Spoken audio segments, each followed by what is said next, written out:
Lepas tu saya nak teruskan perjalanan saya ke Lhotse, saya tak boleh, saya tekan dah. So terpaksa call untuk bantu. Tak boleh bernafas dah. Macam dah masuk air, macam lemas. Anda sedang mendengarkan podcast Isi Minyak Lu by Transmatic Automotive.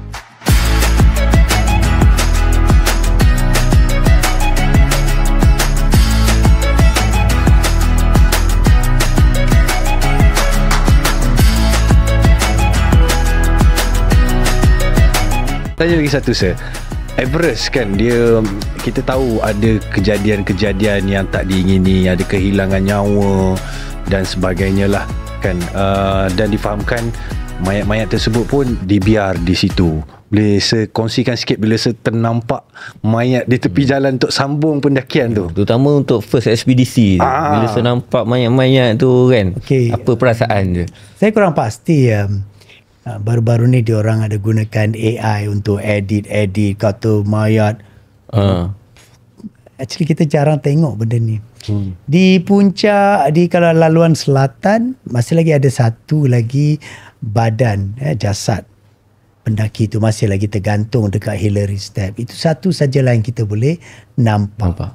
Ya, dan kebetulan dia tak boleh jatuh sebab dia kaki dia sangkut pada batu. Ya, dan kita terpaksa terpaksa avoid perjalanan melangkah dia tu ke tempat yang lain. Ya, so mayat tu masih lagi tergantung. Ini saya punya pengalaman 2022 dengan 2023 lah. Alright, dia beku, cantik badan dia, dia ada dia punya goggle semua ada, lengkap. Lengkap. Ya. Jadi biasanya kalau ada mayat lain, biasanya mereka akan buang ke bawah ataupun diaturkan dia dalam gaung, kravas ke macam tu ya. Tidak ada family yang akan upah Sherpa untuk bawa turun mayat dan bawa keluar untuk proses seterusnya. Dan juga ada negara-negara ataupun especially Nepal yang dibuat proses pembersihan.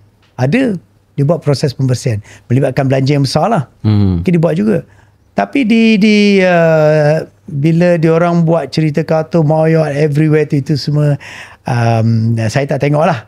Mungkin mereka yang nampak, mungkin kejadian tahun ni ke atau tahun lepas ke, bila saya tak berada di sana mungkin ya, jadi saya kurang pasti benda tu. Tapi itulah yang kita nampak, satulah jauh di Hillary Step, ia memang ada. Di laluan utara pula ada satu masih lagi kita panggil Green Boots lah. Ya, dia macam satu gua kecil lah. Dia talak badan dia ke dalam dan kasut dia masih terkeluar. Jadi kalau kebetulan hari panas, memang nampak boot dia tu. Dia cair, ais cair. Ais cair dia nampak lah. Tapi kalau biasa ais lalu kalau turun banyak, dia akan tutup. Jadi tak nampak.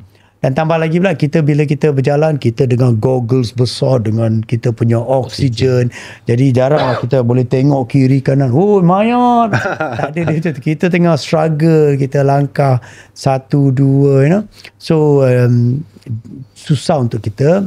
Tapi kalau di Pakistan lain pula. Di masa K2 kita 2022 tu, biasanya kalau ada orang kejadian, mereka akan sangkutkan mayat tu di talian.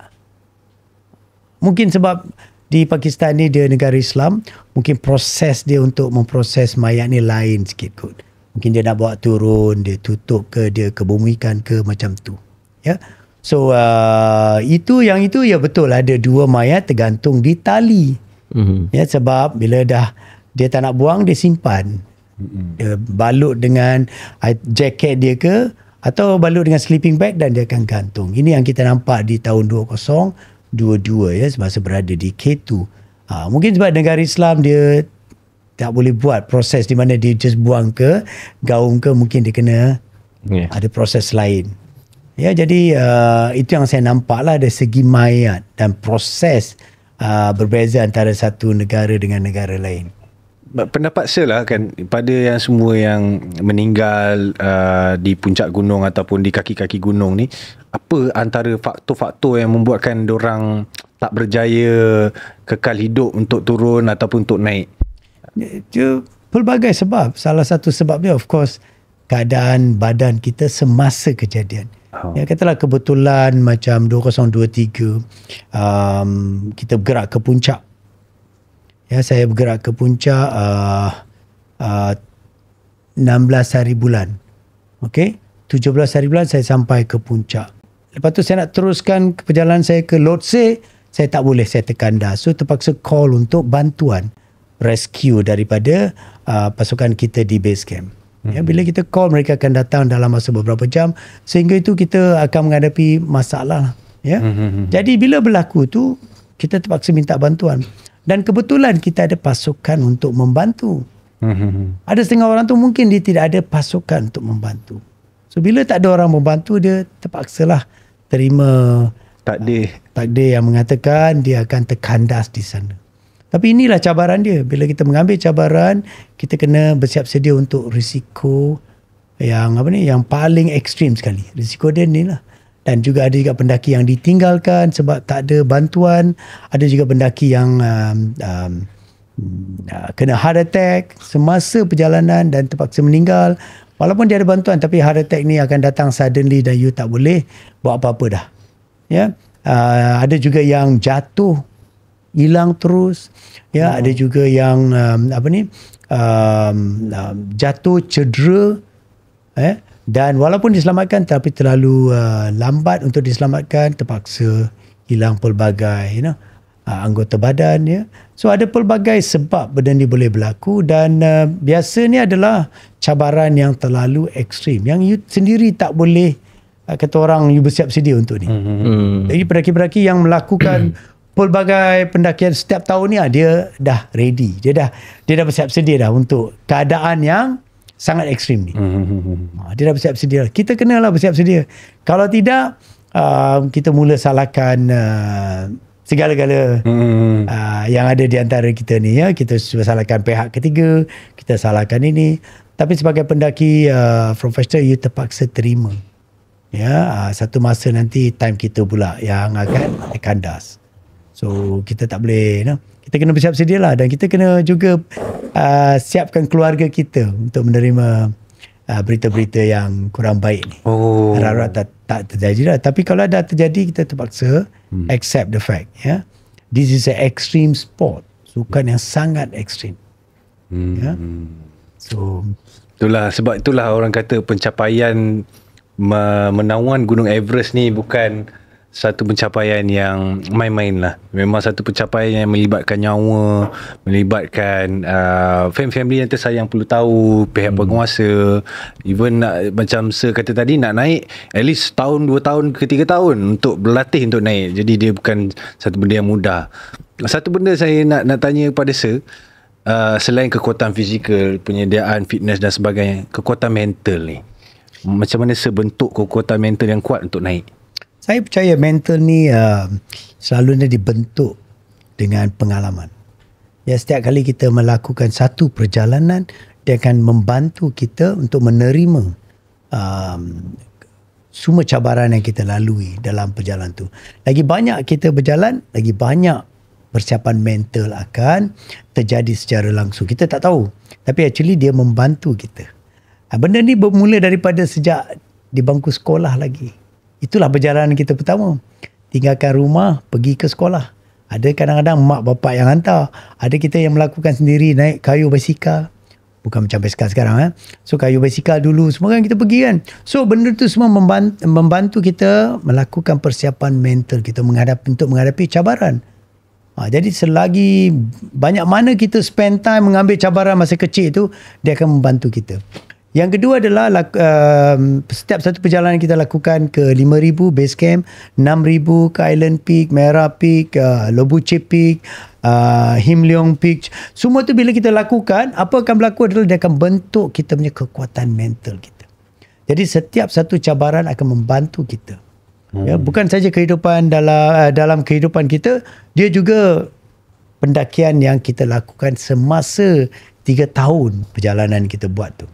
Jadi 3 tahun latihan yang kita buat tu termasuklah persediaan mental, biasanya di luar negara. Ya, ada yang 3 minggu, ada yang sampai 4 minggu perjalanan. So dia akan slowly akan bentuk kita punya persiapan mental. Jadi kalau tanya saya, bolehkah kita buat persiapan mental di classroom? Boleh, tapi tak adalah cukup. You masih lagi terpaksa, kita terpaksa bawa keluar sana dan naiklah sampai 6,500, 7,000 meter. Barulah you akan ada persiapan mental untuk 8,848 meter. Iaitu puncak Everest. Jadi kalau saya tak bawa you ke 5,000, macam mana saya tahu kamu punya tindak balas bila kamu terima cabaran dekat 5,000 meter. Sini ada yang marah saya. Ada yang kata saya nak balik sekarang. Ada yang kata hantar saya balik sekarang. Dia jadi panik, dia jadi dia tak boleh terima cabaran pada even 5,000 meter, 6,000 meter. Ada yang ada yang mula panik, minta kita panggil helikopter hari besok dan dia nak balik. Itu yang persiapan mental tu. Kita letakkan mereka di setiap satu ketinggian, baru kita tahu tindak balas mereka, reaction mereka. So not easy persiapan mental ni. Faham. Maksud memang bukan dalam classroom bercakap dia tak cukup. Dia kena lalu sendiri. Sebab kita tahu dia how dia react. Macam mana dia react pada cabaran mental dia. Pasal itu ramai yang akan berdaftar untuk naik Gunung Everest. Katalah 500 orang permit. Mungkin yang naik ke puncak 300 orang saja. Mana pergi 200 orang tu? Setiap mereka, semasa setiap peringkat, kemah 1 ke, kemah 2, kemah 3, ada yang sudah tak boleh terima cabaran tersebut. Mental mereka kurang persiapan. Mereka kata, no, saya lebih sayang keluarga saya, baik saya balik. Ada yang cakap macam tu. Macam tu. So itu yang persiapan mental adalah salah satu persiapan yang kita perlu buat secara rapi dan perlu dipantau. Tengok boleh ke tak boleh sekarang tu. Sebelum dia sign untuk kata, okay, saya nak naik Gunung Everest. Semua orang nak naik Everest.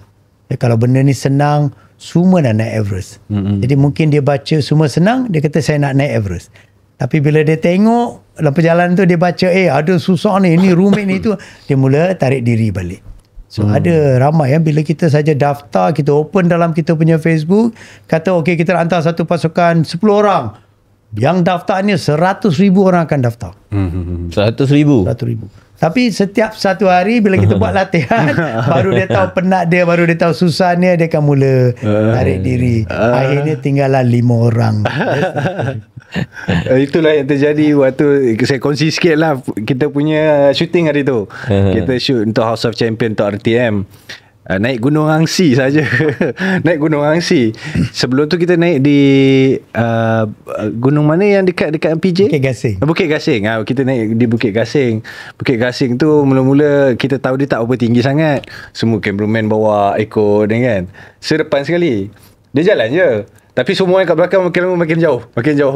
Distance tu kan, speed tu kan. Maksudnya kita tahu fitness waktu tu masih lagi terjaga best kan. Yang bawa cameraman siap dah kata apa, tangan dia dah sakit, dia tak boleh naik. Itu betul, pengalaman betul. Maksudnya itu baru Gunung Angsi ataupun Bukit Gasing yang sedikit pun kita dah nampak. So ini bila sekata ribu-ribu punya tinggi ni, mungkin lagi keluar lah. Dia ingat dia tahan, sampai ke atas dia meletup, tak tahan kan. Tentu lah kot kan sir. Jadi semua orang ni ada dia punya tahap break point dia. So kita tak boleh uji mereka di classroom dan mengatakan bahawa dia ni boleh naik sampai 5,000, dia ni boleh naik sampai 7,000. Tidak. Jadi ada yang kita kata dia cuma boleh naik 3,000, tapi dia boleh buat secara dia boleh naik sampai ke puncak Everest. Jadi bila kita uji mereka di lapangan, baru kita tahu dia ni boleh atau tidak. Walaupun semangat mereka kuat, tapi break point dia kadang-kadang very low. 6,000 dah give up, 7,000 dah give up. Tapi alasan yang mereka bagi tu pelbagai alasan. Ada setengah tu macam tak boleh terima. Benda ni kita terpaksa terima lah. Kita tak boleh salahkan mereka, dah persiapan mental mereka kurang. Yang cameraman yang ikut kita ke Angsi tu, baru tak sampai pun CP1 tangan dia dah krem dah. Selama ni dia bawa kamera dia okey, tapi bila melibatkan ketinggian dia dah tak boleh. Mungkin hari tersebut dia kurang berehat, dia kurang rehat kan, fitness dia jatuh. Ataupun dia dah mula terasa ni susah ni nak dengan kamera So mungkin dia jadikan itu sebagai satu sebab untuk dia patah balik. Ada pelbagai. Jadi break point ni boleh berlaku pada sesiapa pada mana-mana tahap. Jadi pasal tu persiapan mental ni sangat penting untuk push dia punya break point. So ini yang kita perlu bentuk dan kita perlu siapkan semua orang sebelum melakukan pendakian ke mana-mana puncak lebih dari 8,000 meter. Saya suka juga antara tips Fik kan kaki gunung. Tanya-tanya lah Kaki gunung. tips. Saya bukan kaki gunung dah. Awak pernah naik apa? Gunung apa? Gunung apa? Kalau kat Malaysia ni Kinabalu saya pernah naik lah. Oh, dah pernah sampai. Kalau Nepal saya pergi base camp je. ABC je. Boleh lah ni repeat. Tapi itu pun pengalaman saya pergi pun saya tak dapat tidur. Yang last kali punya tempat rest tu, malam tu saya tak boleh tidur. Kepala saya macam nak pecah. So kenapa tu kalau kes macam tu? Ini satu benda asas dalam pendakian ya. Kita panggil ni acute mountain sickness, AMS. Dia ada 3 tahap. Tahap 1, tahap 2, tahap 3 ya. Tahap 1 of course yang asas lah.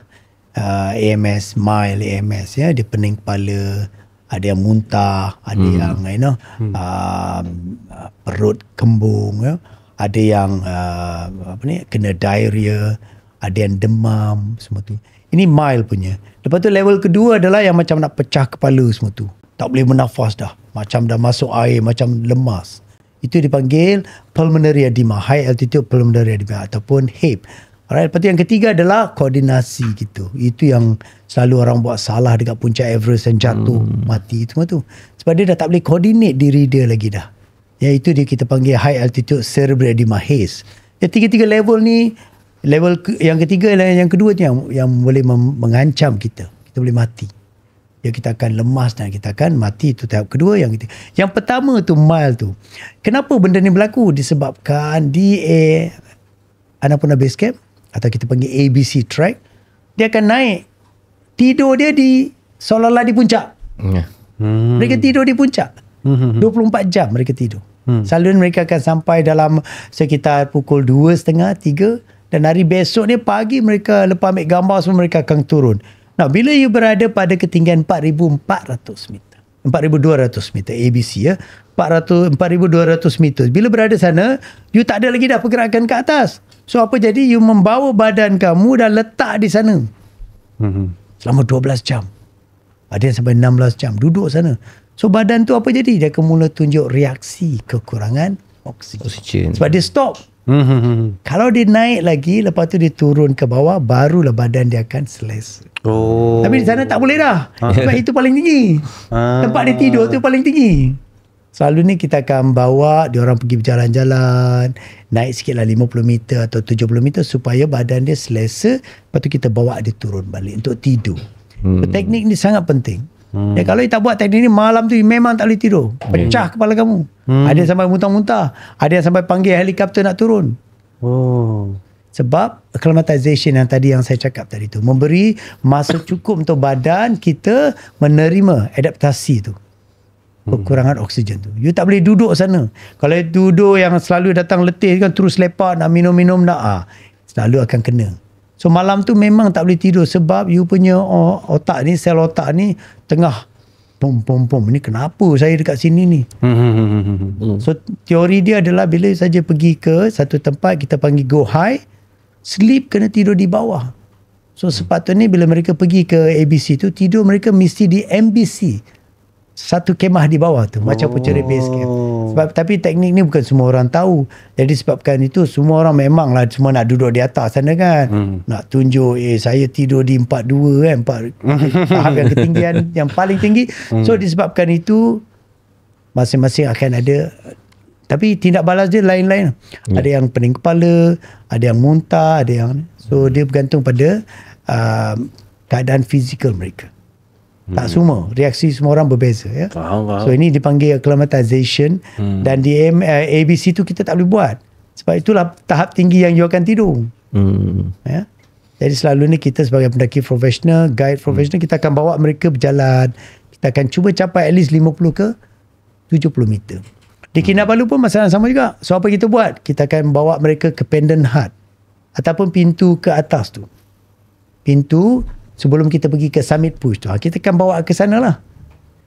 Memberi masa untuk mereka dapat adaptation sikit.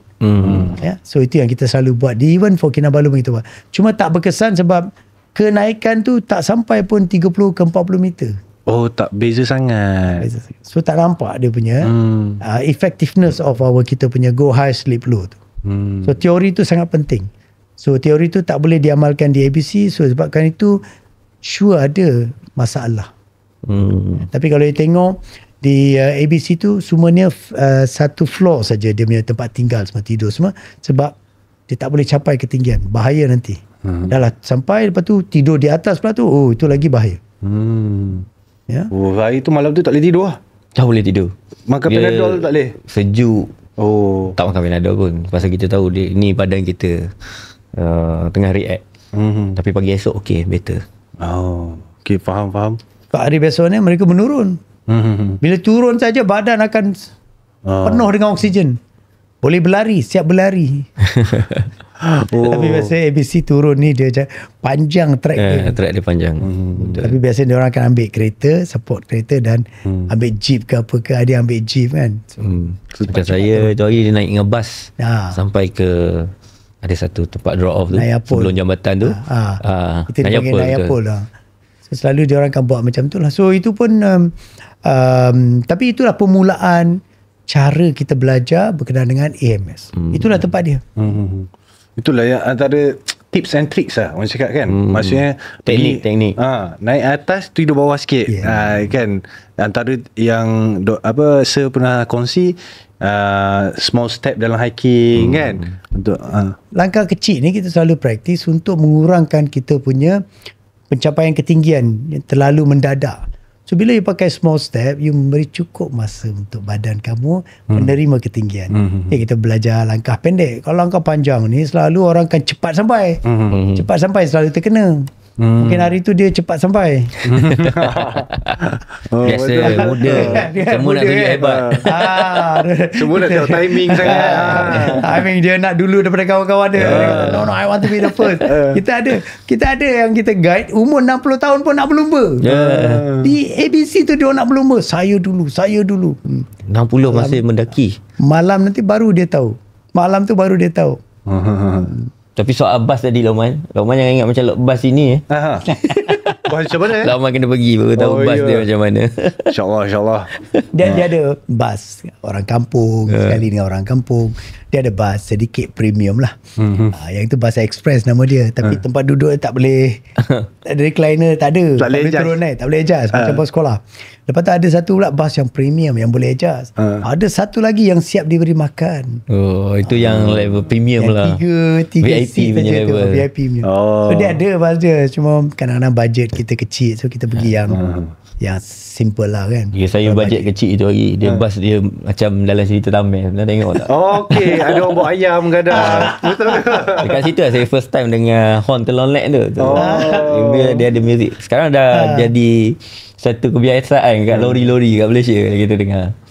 Bunyinya dia ada lagu. Ada lagu. Dia ada lagu. Sebelum dia sampai pusing dekat bangunan gunung ni, bukit ni kan, dia akan sound dulu sebab kereta sini dah tahu dah. Oh ada lori. So dia akan stop. Sebab dia jalan ni kecil.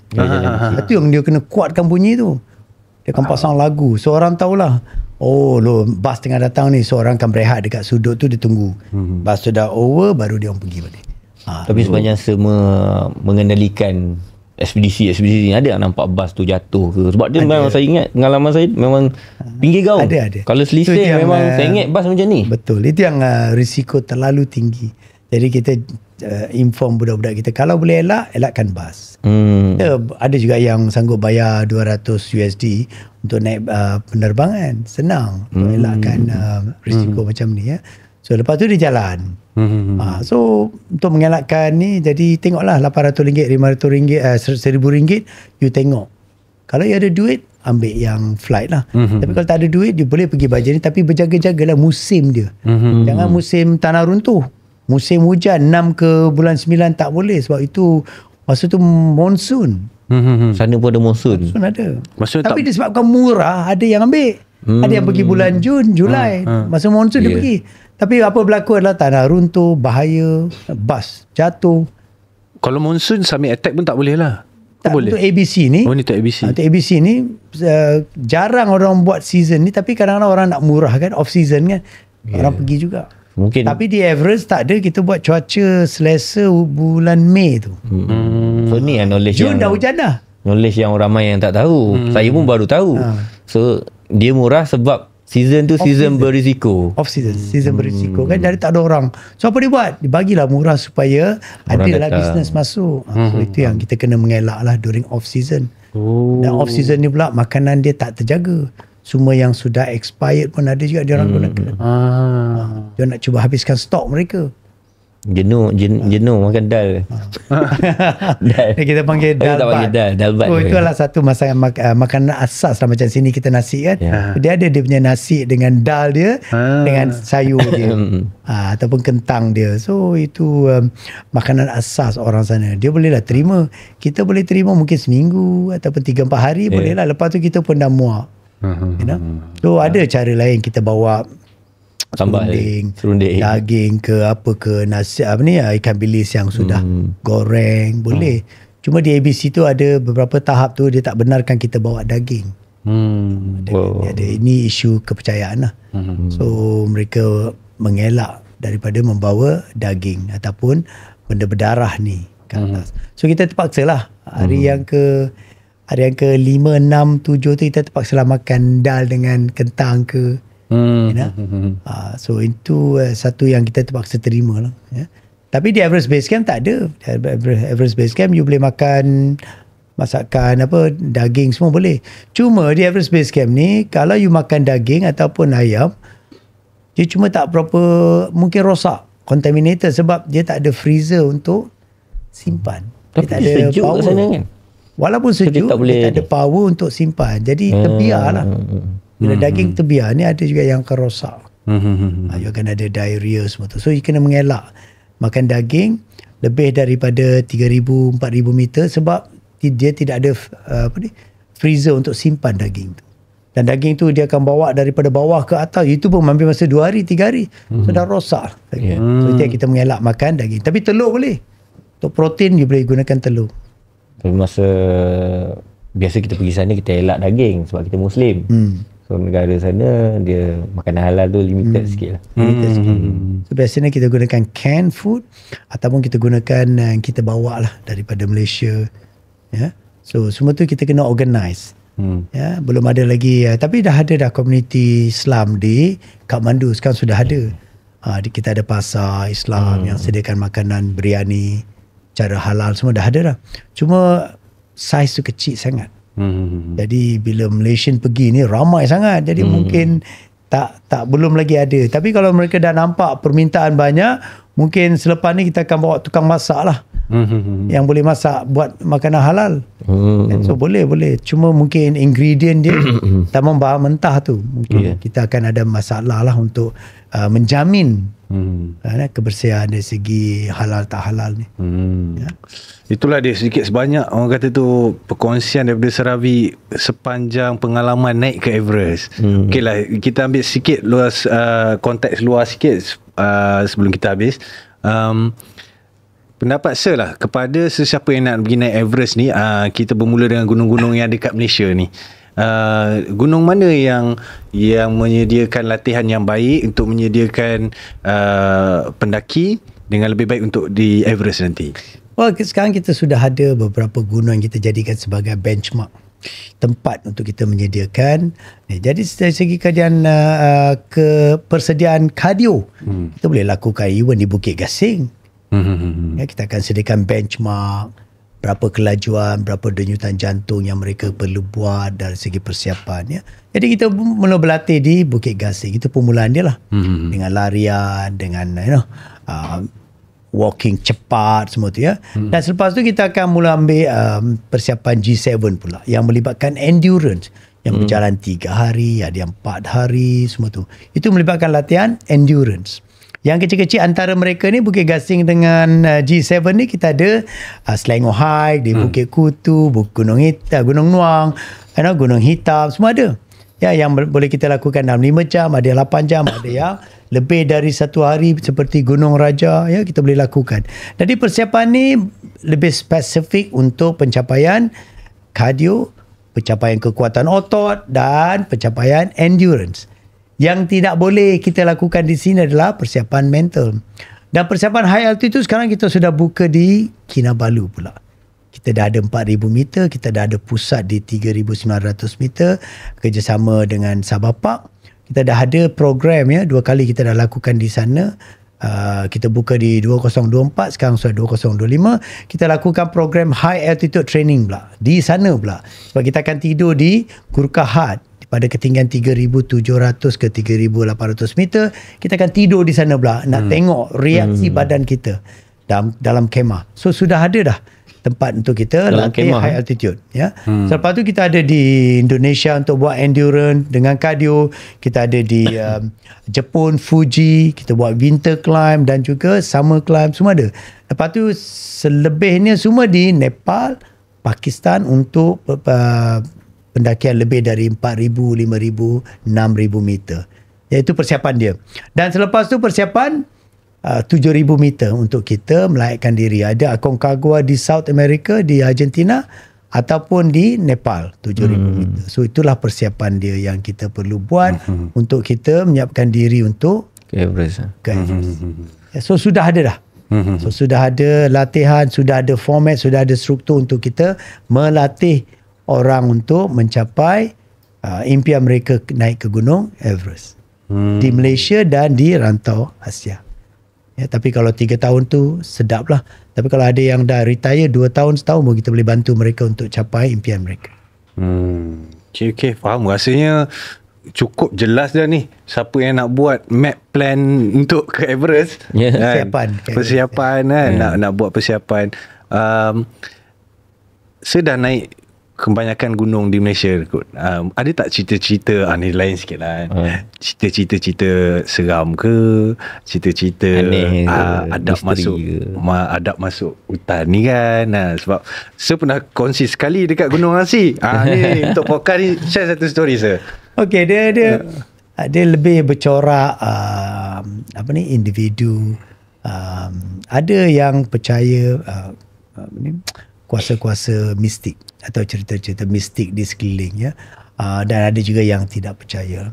So bagi yang bila kita persiapan mental kita kurang, ataupun bila kita hari yang kita betul-betul letih, atau hari yang kita sudah kata orang tersangat letih, kita punya mental ni kita akan teruji dengan ni. Jadi senanglah untuk perkara-perkara mistik ni mengganggu kita, mengganggu perasaan kita, mengganggu diri kita. Jadi benda tu akan datang depan kita dan mengusik kita. Ada setengah tu persiapan mereka sangat bagus, sangat baik. Mereka ni jarang mendapat pengalaman ni, pengalaman mistik ni. Ya, jadi bagi kita yang sentiasa ada persiapan baik ni, jarang ada pengalaman mistik ni.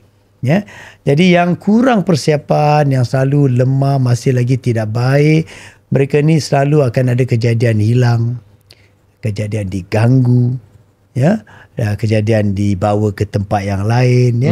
So akan berlaku benda ni. Jadi selalu pastikan nombor satu, persiapan kita baik. Dan bagi saya sendiri setakat ni, kalau di G7 saya belum lagi ada apa-apa kejadian. Tapi kalau di perasaan kita di Kinabalu, ya, sebab mereka masih lagi melakukan beberapa ritual yang mereka buat di sana. Ya, memang kita kadang terasa bila kita duduk bersorangan di Kinabalu di bahagian Labarata tu. Dan bagi di sini pula ada juga banyak insiden-insiden macam di Angsi semua tu kan. So benda ni boleh berlaku, cuma kita kena sabar dan kita kena terimalah. Hari yang kita letih ni memang kita akan diuji. Bukan saja diuji oleh fizikal kita, juga diuji oleh mental dan juga kata orang mistik-mistik yang ada di sekeliling kita. Ya, jadi bagi saya, pesanan saya kepada semua, buatlah persiapan yang terbaik dan kita mengelaklah daripada gangguan mistik ni ya. Tapi mereka sebahagian daripada alam, mereka sebahagian daripada alam semula jadi yang kita jadikan sebagai lapangan permainan. Jadi kita tak boleh mengelak. Ya, mereka memang ada di sana. Kalau kita hari yang kita kurang persiapan, memang kita terpaksa melalui peristiwa ya mistik ni ya. Tapi kalau kita ada persiapan yang baik, perjalanan kita baik, saya percaya kita boleh mengelakkan kejadian-kejadian mistik ni. Itulah dia kan. Yelah, kita pun nak encourage semua orang panjat gunung. InsyaAllah kalau kita jaga adab, kita orang kata tu ikut tata cara masuk hutan, kita mungkin selamat kan. Yang penting jaga fitness kan, jaga segala pantang-pantangnya kan untuk sampai ke atas. Baiklah, Fik ada apa-apa lagi nak tanya? Ada satu soalan lah. Okay, last. Saya nak kembali kepada Everest tadi. Untuk misi yang keempat tu kan, ekspedisi keempat. Saya ada mention tak berjaya menawan peak Lhotse. Turun daripada Everest tak dapat pergi ke Lhotse. So sebab apa, punca apa? Dan saya difahamkan juga ekspedisi tu tanpa menggunakan bantuan oksigen, betul ke? Tidak. Kita gunakan oksigen. Cuma bila ada traffic jam, bila ada permit yang terlalu ramai, so traffic jam akan berlaku. Bila berlaku traffic jam, jangkaan kita 8 jam akan jadi 12 jam. Jangkaan kita yang 12 jam akan jadi 16 jam. So kebetulan benda tu mendrag sampai 16 jam dan kita kehabisan oksigen. Dan bila berlaku kehabisan oksigen, badan kita akan semakin lama semakin lemah. Saya kena lakukan Everest dan Lhotse 2. Ya, satu pencapaian barulah. Maksudnya nombor 1 dunia dan nombor 4. Tapi bila kita dah habis nombor 1 dunia, bisa turun tu, bila kehabisan oksigen, kita terpaksa minta bantuan, terkandas lah. Dan bantuan ni kalau kita panggil, budak-budak dari bawah akan datang tolong kita lah untuk bawa kita turun.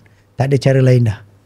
Dan kita terpaksa lupakan impian kita, gunung kedua, gunung keempat tu dah tak boleh lah. So ini akan berlaku pada sesiapa saja. Kalau kita kurang persiapan dari segi jumlah oksigen yang kita nak gunakan tu. Jadi bila kita salah kira trafik, salah kira permit pada hari tersebut, terlalu ramai yang nak pergi ke puncak, maka akan berlaku traffic jam. Dan bila berlaku traffic jam, yang kita nak lakukan 8 jam tu akan jadi 16 jam. So kehabisan oksigen. So boleh berlaku. Ya, so yang ini semua kata orang satu ujian atau satu cabaran bila kita memilih tarikh yang kita nak pergi ke summit tu. Selalu ni kita kena tengok lah.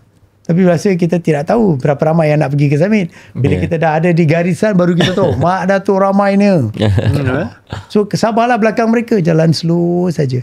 Jadi kalau kita banyak sangat gunakan oksigen untuk panaskan badan kita, kita akan kehabisan oksigen. So benda ni boleh berlaku. Ya.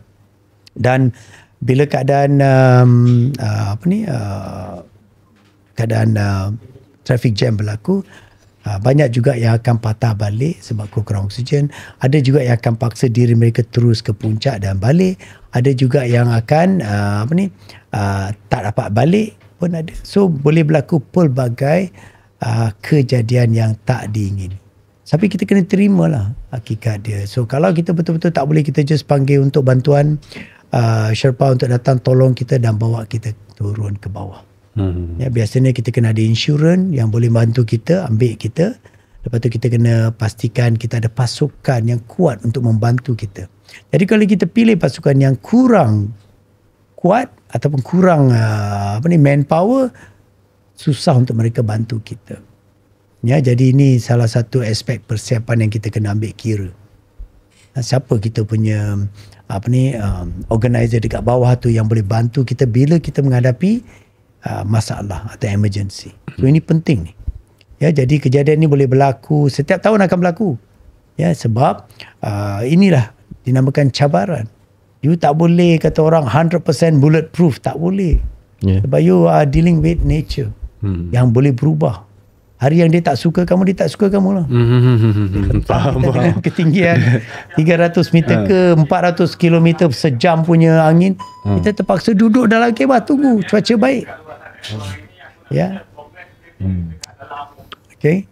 So inilah salah sedikit cabaran yang kita terpaksa hadapi, dan 2023 agak mencabar, dan kita percayalah kita akan melakukan semula lah impian kita untuk mencapai Everest dan Lhotse sekali pada musim yang sama. Ya, itu kata kita tak boleh lupalah impian tu ya. Tahun depan pergi lagi tu. Pergi lagi. Manalah tahu kita ni dah borak ni dah makin berminat ni kan. Mana tahu base camp. Kita start base camp dulu weh. Lepas tu berpanjat slow kan. Tapi Lokman boleh. On behalf of Isi Minyak dulu, kita doakan segala kejayaan Sir, membawa pendaki-pendaki baru menawan Everest, dan segala orang kata tu urusan pendakian dipermudahkan. Sebab kita pun tahu dia ada risiko kan. Semoga sampailah impian tu untuk terus menawan Everest dari tahun ke tahun. Thank you so much sir untuk your time, your effort. Tahu malam ni pun ada lagi nak bagi talk. Tadi pun siang ada program semua kan. Okay, lastly lah sir, saya nak cakap apa-apa to anyone yang minat hiking, yang support your program selalunya, yang selalu pergi hiking with you. Apa-apa saja yang saya nak cakapkan, boleh? Well, thank you very much to Isi Minyak dulu for this session, membawa saya untuk berkongsi ilmu. Saya harap saya dapat berkongsi sebanyak yang boleh dan dapat membantu pendaki-pendaki kat luar sana dari segi menyiapkan diri untuk cabaran seterusnya, not necessarily Everest, kalau boleh cabaran yang lebih daripada Everest ya. Dan kita just harap semua pendaki kat luar tu jangan cepat putus asa ya, sentiasa mengambil cabaran, dan setiap kali kita menghadapi masalah jangan give up, itu saja. Cuba balik tahun seterusnya, masa akan datang, cuba balik, jangan give up ya. Itulah nama dia, cabaran ya. Kalau benda mudah bukan cabaran ya, sentiasa bersiap sedia ya. And jadikan cabaran tu satu benda asas dalam kehidupan ya. Mengambil cabaran tu mesti ada pada setiap individu, baik daripada budak sekolah sehinggalah dewasa ya. Hari yang kita tak nak ambil cabaran tu, hari yang kita sudah memang kata orang tak ada kehidupan lagi dah. Ya, itu bagi saya lah prinsip saya. Jadi saya harap semua di luar sana akan teruskan budaya mengambil cabaran ya. Tapi kalau boleh cabaran yang penuh dengan persiapan untuk mengurangkan masalah. Right? In the same time kita doakan juga projek dokumentari filmmaking untuk membawa penonton bersama dengan Seravi di puncak gunung ataupun di kaki base camp. Kita tak tahu lagi kan, semoga dipermudahkan juga. Thank you. Okay, itulah dia sikit sebanyak perkongsian pada hari ini. Siapa yang menonton hari ini rasanya dapat banyak sangat, lagi-lagi menjerumus kepada orang kata tu teori mendaki, segala tips and tricks ni. Orang kata tu pengalaman is the best teacher. So obviously kita dapat the best teacher hari ini. Legend. Thank you so much. Legend lah. Ni memang dah status legend lah. Legend. Dan saya percaya ramai sangat pendaki look up to you dalam sukan mendaki. Thank you so much sir. Thank you so much. Okay, kepada Isi Minyak dulu, sila komen apa saja pandangan yang anda rasakan, anda nak komen segala penambahbaikan, kita akan take note dan kita akan cuba beri yang lebih baik lagi pada masa akan datang, dan kita akan cuba bawa lagi guest-guest yang memberi orang kata tu ilmiah kepada sharing, semua. Sharing ilmiah. Ada nak tutup? Tak apa, saya rasa Lokman je lah tutup. Okey, ingat isi minyak dulu supaya tak terkandas itu berjalan, isi ilmu dulu supaya tak terhenti dalam kehidupan. Kita jumpa lagi dalam isi minyak dulu. Assalamualaikum. Assalamualaikum. Anda sedang mendengarkan podcast Isi Minyak Lu by Transmatic Automotive.